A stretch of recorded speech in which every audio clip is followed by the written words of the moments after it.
Okay, so we're going to use order number to extract the data that we need to print, all this row.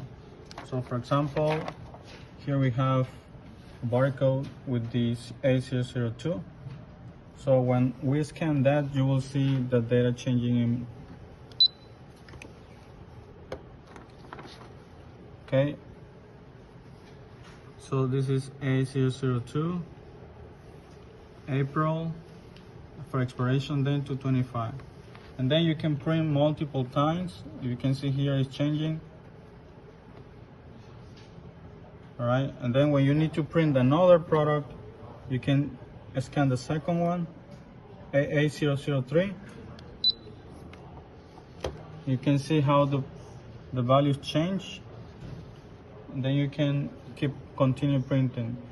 Then let's say that you need to reprint, but when you are reprinting and you want to scan one code that doesn't belong in the working order, this is what is going to happen.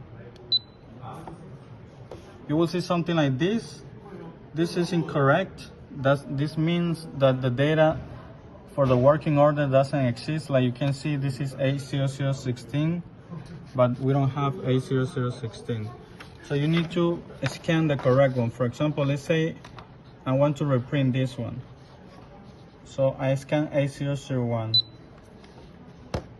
Then A001 will pull the correct data. You can see here, this is matching the information from the first row over here.